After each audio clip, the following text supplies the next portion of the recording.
Okay guys, so we just parked. We are standing in front of Camden Antiques. There's about 8 to 10 antique shops along the little historic district here, but I'm gonna take you inside and look how beautiful this is going in. It's like a little garden area. So let me show you.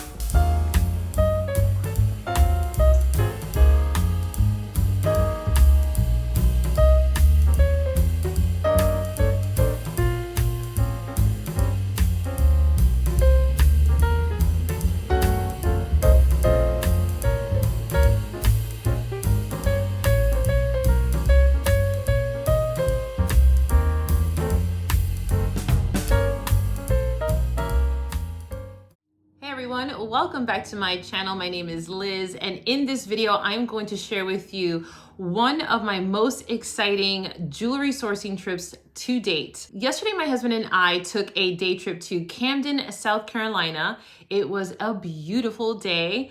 And we went out there because I had a connection with this gentleman. So of course we woke up early and headed out to Camden. It is a small, quaint, historical little city.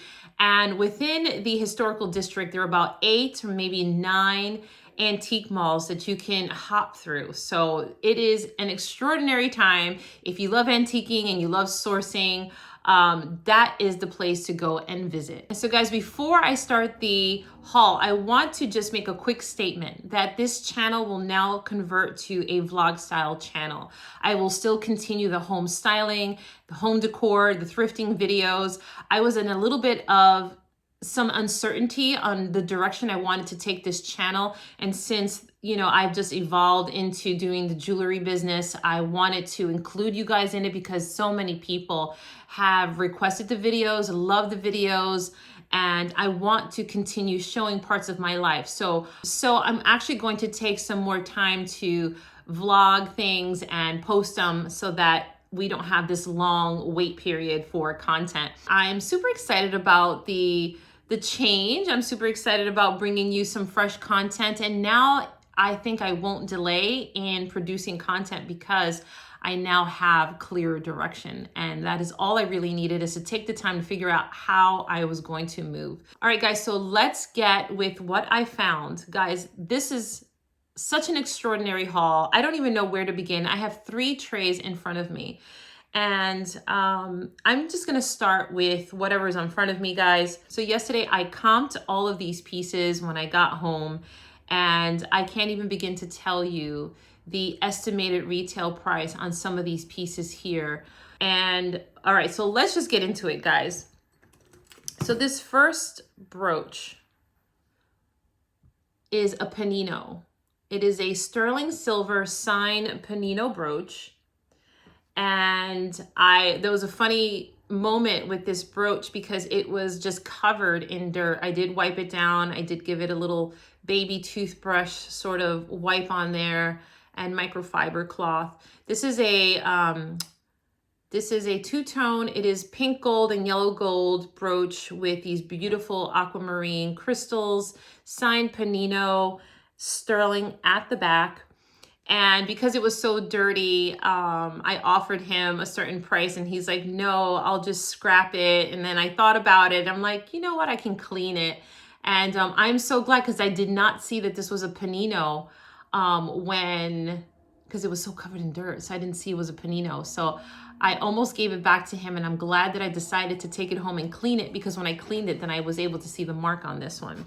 And so the estimated retail on this brooch is anywhere from $500 to $600. So here we have an arts and crafts, possibly Art Nouveau necklace. So I picked it up. Now, here's something that I do. I don't express so much interest. This will help a lot of you guys out if you're making deals with vendors. Don't express so much interest. You have to have a poker face when you are shopping, okay? Because if they see you're really interested in something, they will start the price high. Unless it's already priced, then obviously, they may not negotiate with you. So if it's priced, they may not negotiate with you. So if you have a poker face and you're like, that's kind of cool. What's your price on that? And so I saw this, I grabbed it. Didn't think anything of it. Didn't really look at the back. I'm not searching for silver or gold. I'm searching for aesthetics. I'm searching for beautiful old pieces. And mind you, I've been doing this long enough that I can tell it's sterling. I knew it was sterling, but I just, you know, I just threw it in the lot. And so when we get to pricing the piece, he saw that it was signed. What is it signed? A Gervan. It's just really dirty, guys. It needs to be cleaned. This is a sterling silver arts and crafts Gervan signed necklace. There's the clasp. You literally just pull it right through. And didn't know who Gervan was. And so I looked it up. And there are not that many pieces on the internet for Gervan, but I saw a very similar necklace for over $1,100. Now I did take this piece into my Presidium and tested in every single stone is genuine amethyst. And the design is just exquisite, guys. Absolutely lovely. It is another one of the hits that I found in this lot.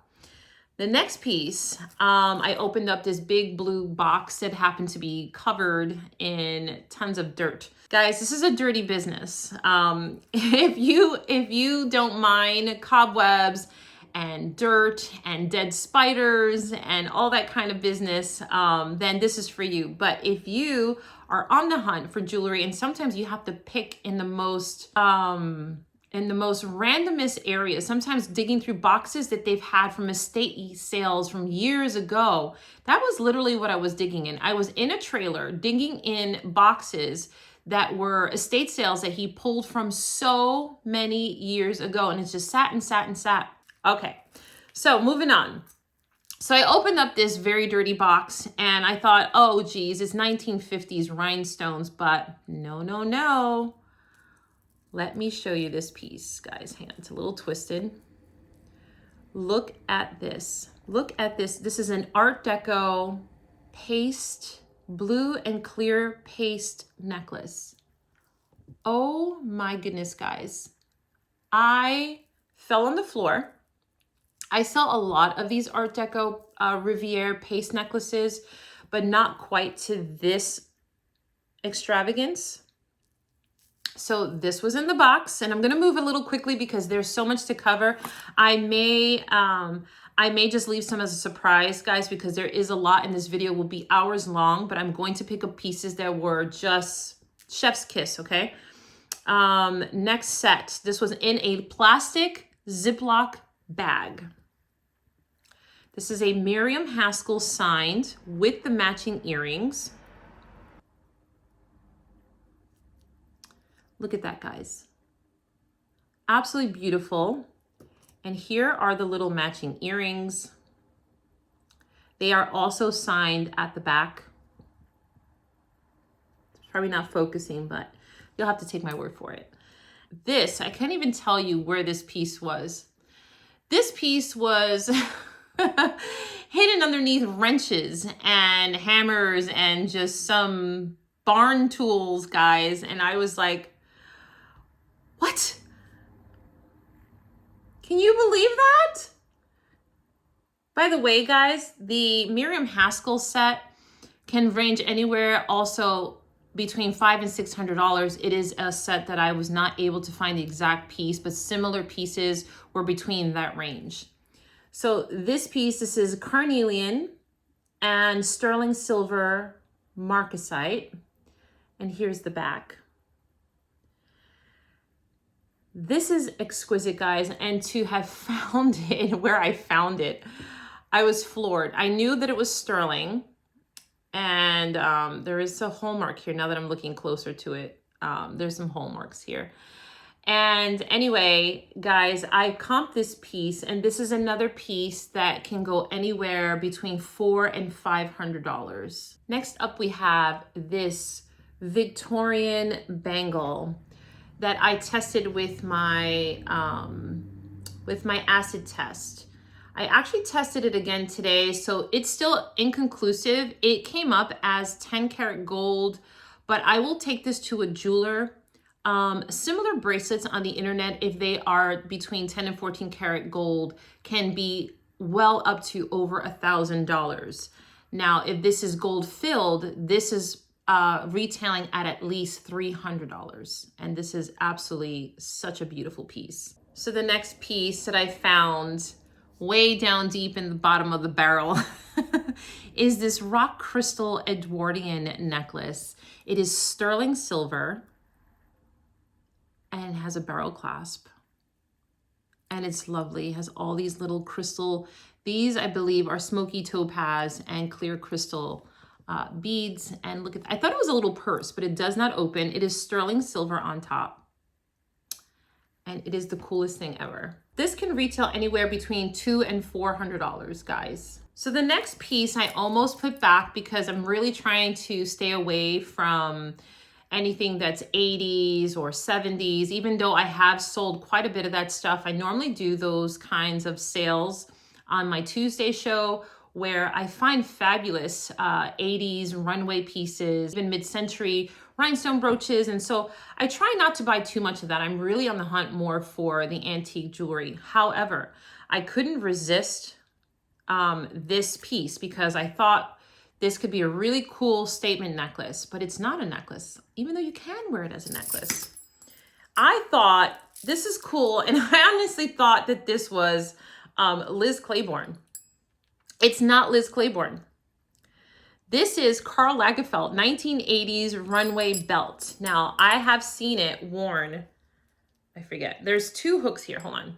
There's two hooks here. But yes, this is a belt. And I couldn't believe it. I almost put it back because I just thought that this was like LC. I thought it was Liz Claiborne. And then I Google lensed it and it came up. And guys, it has a comp of $750. Not a sold comp, but someone, and I think a couple of other people have it within the same range. So between $600 and $700 is this couture Karl Lagerfeld 1980s belt. Then I found this little Givenchy brooch. This is from the 80s. And this had a comp, guys, of $300. Givenchy, vintage Givenchy is not inexpensive. You will pay a bit of a premium because a lot of these pieces you can no longer find. They are collectible pieces. And the enamel butterfly I saw going for very, very high. And of course, I'm always on the hunt for the weird and the off the cuff pieces, right? So I had to take this. I have no idea what it is. And maybe if you know what it is, you can put it down in the comments there. Maybe it's a ring. I don't know. It also has, I figured maybe for the toe, it also has this other ring, but then if it goes on the toe, maybe guys, I'm not sure. But this is made of pewter and that is a genuine carnelian stone in there.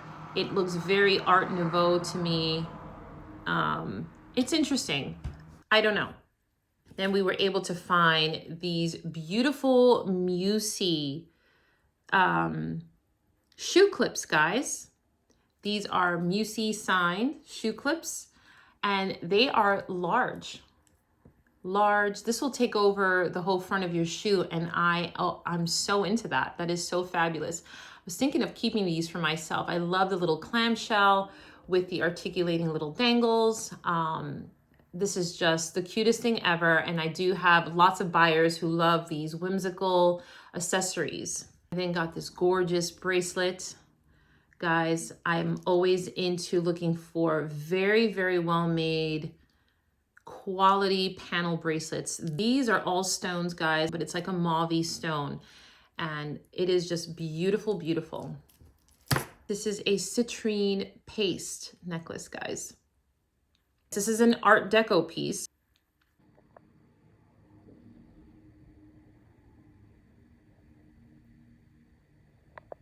Next beautiful piece I got is this made in West German brooch. And I have to test this for gold. It's possibly sterling under here or it's possibly gold. It is signed in the back. It still has some dirt in there. So I do have to do a lot of cleaning, guys, before I put all this up for sale. There's a beautiful Art Deco belt buckle. Absolutely beautiful, guys. Look at that. It does need a very good cleaning as well. So So then he begins to pull this out of the box and says, you don't want this. And I'm like, what is it? And he didn't really want to sell me this, but he's like, what the heck? He's like, you're buying a lot of stuff. This is butterscotch. This is a very early 1930s Deco period butterscotch amber. And of course, it has like this barrel clasp. I definitely put this underneath my black light and it does glow green, which is a very good indication when you are searching for true amber.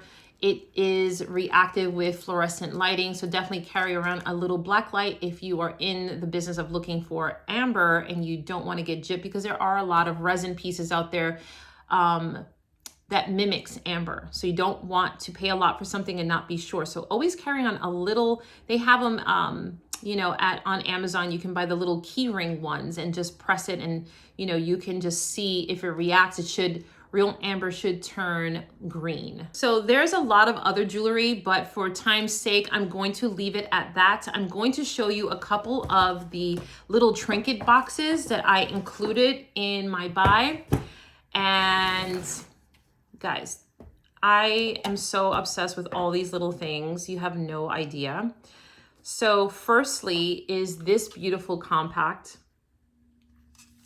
Here's the back. And this one is signed. This one is signed Dorset Rex. And here is the little powder puff. Here's the little powder puff. And that little side opens. It's in beautiful condition. So there's one. Then I believe this might be sterling silver. This was in a box that said Tiffany & Co., but I'm not certain if this is Tiffany & Co.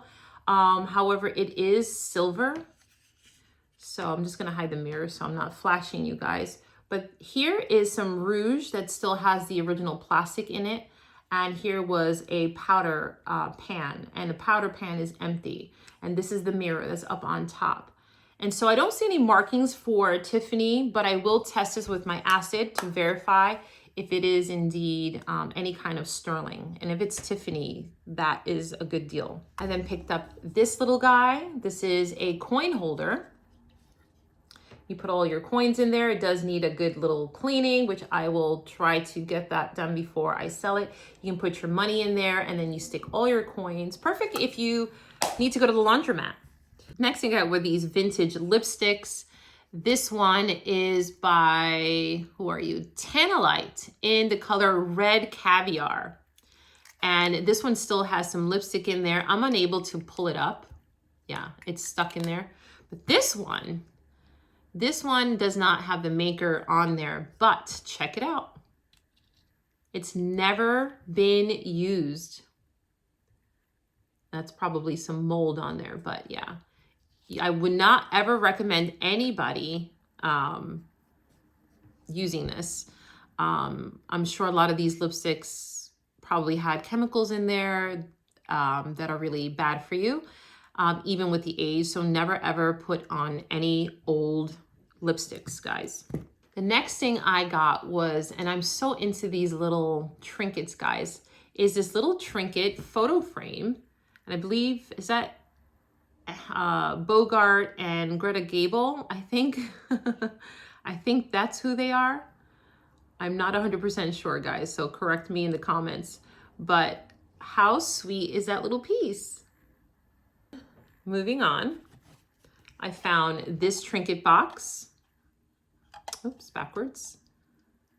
And so many people are really loving the antique jewelry boxes, more so now, I think, than ever. This one is signed Japan. So this is probably 1940s, 1950s piece. It does have a some wear here, but I just think it adds so much character to the age of the little box. I think it's super sweet. And then the finale, which this will not be sold. This will be in my personal collection. I was leaving the store and saw it behind me on the shelf, and I was like, oh, what's that? And I went back there and pulled it, and I was like, oh my gosh. And then I saw the sticker price, and I was like, I have to have it. And ta-da! It's this gorgeous Victorian ormolu jewelry box. Or you keep your jewelry in there. How beautiful is that? It is signed on the bottom. What's it signed? Matson. It's signed Matson. Oh my gosh, guys. I am so happy to have this beauty in my collection. She is absolutely a stunner. I'm going to use her for photo ops and bring her into the show. So when I have some killer pieces, she'll be placed in there. And it's just so charming. I love it. I love all little things like that. So guys, as I promised, I wasn't going to keep the video too long, but I definitely wanted to share a lot of these pieces with you. So that is the end of the haul, guys. There is so much more in the trays, but for time's sake, we kept this one short. All of these pieces, guys, will be featured on a Friday. I think it's the 8th, whatever the Friday is, at 6 p.m. Eastern Standard Time on my Whatnot platform.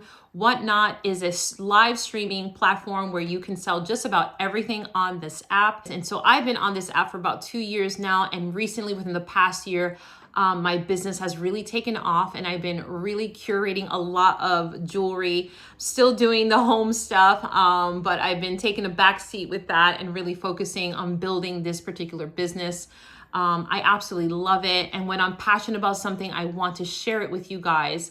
I also want to do a lot of teaching on this channel, mainly to show maybe new people who are interested in Whatnot. If you're interested in selling or how to even buy, I want to add some value. So I definitely want to go over how I started, all the ins and outs, my tips and tricks of what got me to where I am. I'm extremely grateful for the community that I've grown, and I take it very serious. And so I do a lot of advertising, and I put a lot of love into it, guys. Just how I style my home, I style my tables and get ready for the show. So you definitely have to come out. No obligation to bid or buy anything, guys. Just come on out, say you came from YouTube, come say hello, and just see what it's all about, especially if you are interested in selling yourself. I prefer it over every other platform. The fees are way lower there, and the community is way, way nicer. You will find that other sellers are very supportive, and we join each other's shows and support each other by buying things from one another. So it is a great, great community. All right, guys, so that is the end of the video. If you enjoyed this video, please give it a thumbs up and subscribe to this channel if you haven't done so already. I am going to try to hold my word in producing more weekly content for you guys. Now that I have a direction and now I know kind of like what I want to put out there. Like I said in the beginning, I want to turn this channel into more of a vlog style channel. So you're going to see a lot of different interesting content. So I'll be working on that in the meantime. So for now, guys, I want to thank you for watching, and I'll see you in my next video soon.